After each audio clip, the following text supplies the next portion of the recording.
Hi students, இன்றைக்கி நம்ம பார்க்க போகிறது 11th கம்ப்யூட்டர் அப்ளிகேஷன்ஸ்க்கு சாப்டர் 14ல் using JavaScript in HTML page with script tag அப்படின்ற டைட்டிலை பற்றி பார்க்க போகிறோம். ஜாவாஸ்கிரிப்டை HTML பேஜ் கூட எப்படி யூஸ் பண்ணுறது அப்படின்றத பற்றி தான் இதில் பார்க்க போகிறோம்.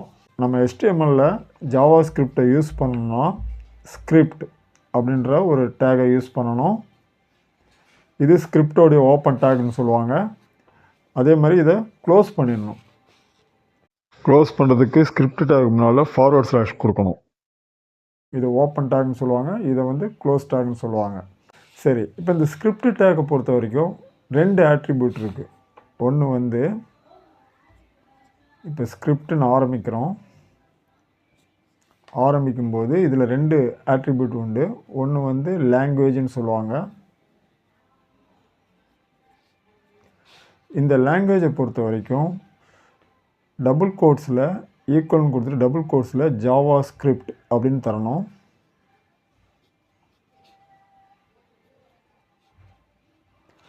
அடுத்தது இன்னொரு ஆட்ரிபியூட் வந்து டைப். அதாவது ஒரு ஸ்பேஸ் கொடுத்துட்டு டபுள் கோட்ஸ் கொடுத்து ஒரு ஸ்பேஸ் கொடுத்துட்டு டைப்னு கொடுக்கணும்.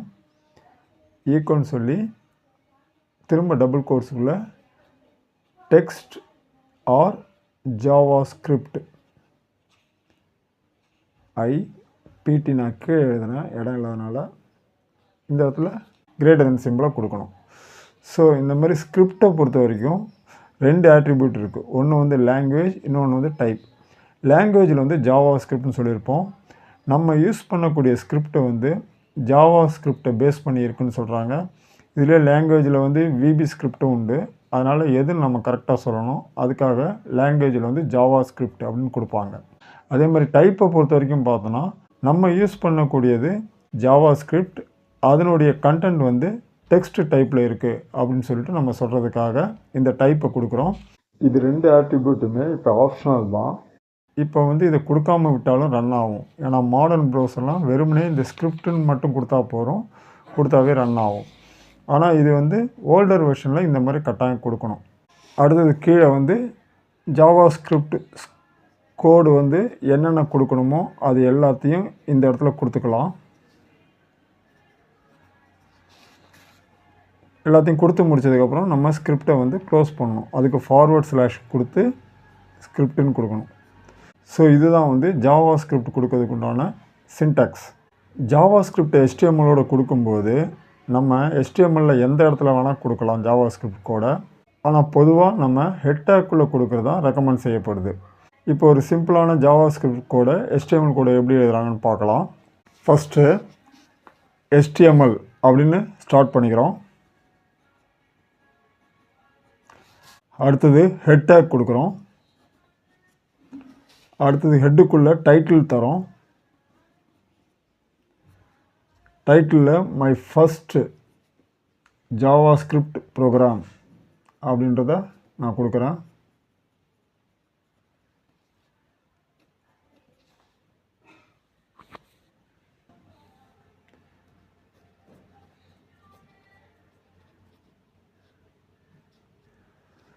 கொடுத்துட்டு இப்போ டைட்டிலை க்ளோஸ் பண்ணிக்கிறேன்.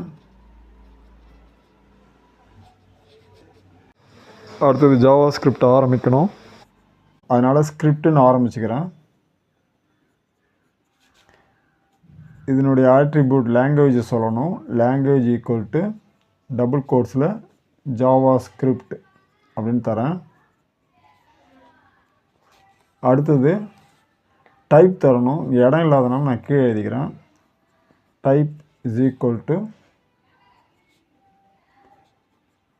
டெக்ஸ்ட் ஆர் ஜாவாஸ்கிரிப்ட் அப்படின்னு கொடுத்து டபுள் கோட்ஸை க்ளோஸ் பண்ணி கிரேட்டர் தென் சிம்பிள் கொடுத்துக்கிறேன். இப்போ இதுக்கு கீழே தான் வந்து ஜாவாஸ்கிரிப்ட் கோடு தரணும். இதில் வந்து நான் ஒரே ஒரு லைன் மட்டும் கொடுக்குறேன். அது என்னென்னா document dot write hello world.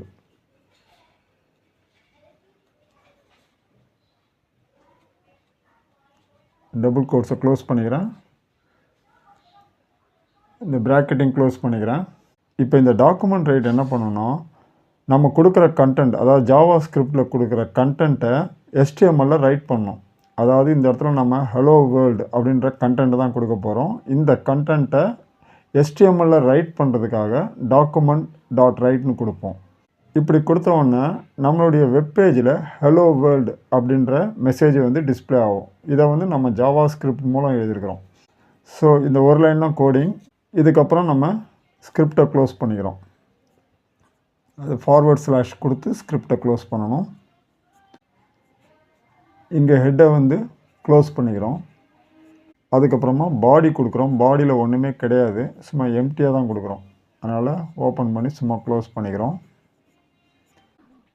அடுத்தது ஃபைனலாக HTML க்ளோஸ் பண்ணிக்கிறோம். இந்த ப்ரோக்ராமை நம்ம HTML எப்படி சேவ் பண்ணுமோ அதே மாதிரி நோட்பேடில் வந்து டைப் பண்ணி .html, அதாவது ஃபைல் நேம் .html கொடுத்து சேவ் பண்ணிவிட்டு, நம்ம ஃபைல் எந்த லொக்கேஷனில் இருக்கோ அந்த லொக்கேஷன் அட்ரஸை ப்ரௌசரில் கொடுத்து ரன் பண்ணால் நமக்கு வந்து ஹலோ வேர்ல்டு அப்படின்றது டிஸ்பிளே ஆகும். இந்த மாதிரி டிஸ்பிளே ஆகும். இதுதான் என்னுடைய ப்ரோக்ராம். இதை டைப் பண்ணி முடித்து சேவ் பண்ணதுக்கப்புறம் ப்ரௌசரில் இந்த மாதிரி ஹலோ வேர்ல்டு அப்படின்னு டிஸ்பிளே ஆகும். மை ஃபஸ்ட் ஜாவா ஸ்கிரிப்ட் ப்ரோக்ராம்ன்றது டைட்டிலில் கொடுத்துருக்கோம். ஸோ இது வந்து டைட்டிலில் வந்து டிஸ்பிளே ஆகும். இப்போ நம்ம இதை ரன் பண்ணி பார்க்கலாம். ஃபஸ்ட்டு ஸ்டார்ட்டுக்கு போயிட்டு நோட்பேடை கிளிக் பண்ணணும். இதை நான் மேக்ஸிமைஸ் பண்ணிக்கிறேன். ஏற்கனவே நான் காப்பி பண்ணி வச்சுருந்த கோடை இங்கே பேஸ்ட் பண்ணுறேன். இப்போ ஃபைலுக்கு போயிட்டு சேவை கிளிக் பண்ணுறேன். இப்போ லெஃப்ட் சைடில் டெஸ்க்டாப்பை செலக்ட் பண்ணிக்கிறேன். லொக்கேஷனுக்கு ஃபைல் நேமில் hello.html அப்படின்னு கொடுக்குறேன். hello.html அப்படின்னு கொடுத்துட்டு சேவ் அஸ் டைப்பில் ஆல் ஃபைல்ஸை செலக்ட் பண்ணிட்டு சேவை கிளிக் பண்ணுறேன். இப்போ இதை மினிமைஸ் பண்ணிக்கிறேன். இப்போ டெஸ்க்டாப்பில் இருக்கக்கூடிய ஹெலோன்ற இந்த ஃபைலை ரைட் கிளிக் பண்ணி ஓப்பன் வித் ஃபயர்ஃபாக்ஸ் அப்படின்னு கொடுக்குறேன். நம்ம எதிர்பார்த்த அவுட்புட் கிடச்சிருக்கு. இப்படி தான் இந்த ப்ரோக்ராம் ரன் ஆகும். மீண்டும் அடுத்த வீடியோவில் சந்திக்கலாம்.